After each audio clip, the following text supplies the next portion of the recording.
Hello everyone, hope you all doing good. और आज की वीडियो में हम बात करने वाले हैं गोल्ड के बारे में। आपको पता है कि गोल्ड कुछ दिन पहले क्रैश हुआ था और ये अब तक का सबसे बड़ा क्रैश था।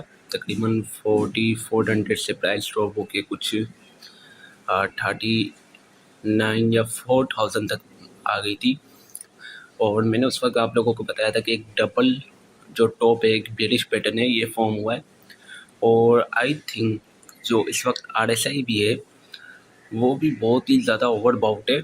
इसकी वजह से मार्केट और भी नीचे जा सकती है। तो इस वक्त जो है वो गोल्ड बाय करना सही नहीं है। ये मैंने अपनी लास्ट वीडियो में बताया था और ये भी बताया था कि जब मार्केट नीचे 30 की लाइन को टच करेगी तब हम यहाँ पे जो है वो गोल्ड को बाय कर सकते हैं।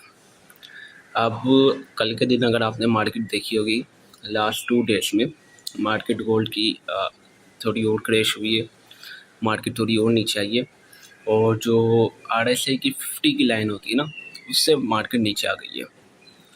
तो ये बहुत अच्छी न्यूज़ है क्योंकि हमने उस वक्त बाय नहीं किया था गोल्ड। और मैंने आपको यही कहा था कि अभी आपको जो है वो वेट करने की ज़रूरत है। ये कोई बाइंग की अपॉर्चुनिटी नहीं है जो आप बाय कर सकते हो यहाँ पे, ना कोई ऐसा बन रहा है। और ऊपर एक बेरिश पैटर्न है, इसका मतलब नीचे आएगी। RSI भी ओवरबाउट है, तो काफ़ी मतलब साल हो गया, साल से ऊपर हो गया RSI 30 की लाइन को 1 डे के टाइम फ्रेम में टच नहीं किया है। तो ये मेरी लास्ट स्टेटमेंट्स थी। और अब जब मार्केट नीचे आ रही है तो मुझे ऐसा लग रहा है कि मैंने सही प्रिडिक्ट किया था और अच्छा हुआ कि हमने इन्वेस्ट नहीं किया है गोल्ड में। और अभी भी जो नेक्स्ट प्रिडिक्शन है वो भी यही है कि अब 50 की लाइन को तो RSI ने ब्रेक कर ली है, इसका मतलब। और इस वक्त प्राइस की 11% ड्रॉप हो गई है। मैं कुछ 18 से 20% तक के बीच का ड्रॉप देखना चाहता हूँ गोल्ड में। और तब मैं खुद भी इन्वेस्ट करना चाहता हूँ और आपको भी कहूँगा कि आप भी करो, क्योंकि उस वक्त RSI 30 को टच कर चुका होगा। और वहाँ पे RSI जब 30 को टच कर ले, अब फिर टच करके जब नीचे चला जाएगा, फिर जब अगेन टच करके ऊपर की तरफ निकलने की कोशिश करेगा तब हम यहाँ पे बाइंग करेंगे। अब बाइंग आप किस सूरत में कर सकते हो? लॉन्ग टर्म के लिए ओबियसली मैं लॉन्ग टर्म की बात कर रहा हूँ। अगर आपका पोर्टफोलियो बड़ा है तो आप फ्यूचर्स में भी कर सकते हो। लेकिन जो होल्ड रखना चाहते हैं गोल्ड को, फ़ायदा उठाना चाहते हैं गोल्ड से, तो उनके लिए मैं बता दूं कि गोल्ड को आप एक तो खुद ख़रीद के भी रख सकते हो। आपको ज्वेलरी की फॉर्म में नहीं लेना, आप बिस्कुट की फॉर्म में ले सकते हो या फिर किसी और फॉर्म में जिसको आप आसानी से रख सको।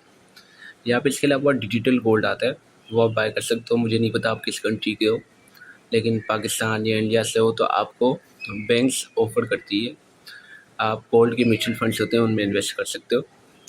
और जब मार्केट नीचे की तरफ होगी, लोग ज़्यादातर गलती करते हैं, जब मार्केट ऊपर होती है तब इन्वेस्ट कर लेते हैं। अब मार्केट जब गोल्ड 11% लॉस पे, तो वो उनका भी जो माल होता है वो 11% लॉस में होता है, तो ये गलती करते हैं। लेकिन अब जब आप मार्केट नीचे आ जाए, यानी ओवर ओवर सोल्ड हो जाए, तब आप अगर बाय करोगे तो आप इस सूरत में भी बाय कर सकते हो।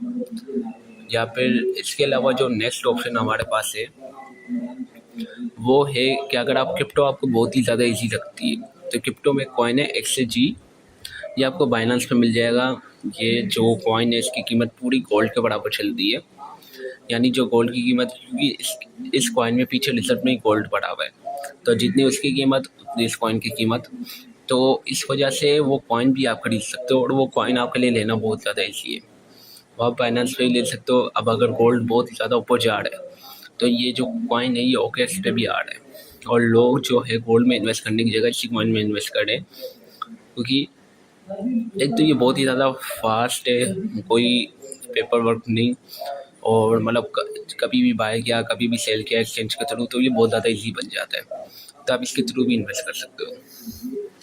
और इसके अलावा अगर आप लोगों को स्टिल कोई चीज़ समझ में नहीं आया कि भाई गोल्ड का क्या करना है, किस वक्त बाय करना है, किस वक्त सेल करना है, तो आप मुझे व्हाट्सएप पे भी पूछ सकते हो। बहुत सारे लोग घबराते हैं मैसेज करने से, किसी ट्रेड में फंसे होते हैं, किसी कॉइन का एनालिसिस चाहिए होता है, किसी करेंसी का एनालिसिस चाहिए होता है, लेकिन शेयर करने से घबराते हैं। आप ये कि मेरे साथ शेयर कर सकते हो। और अगर स्टिल इस एनालिसिस से कोई भी चीज़ नहीं आ रही समझ में, तो वो भी आप मुझे बता सकते हो। इंशाल्लाह मिलते हैं नेक्स्ट वीडियो में।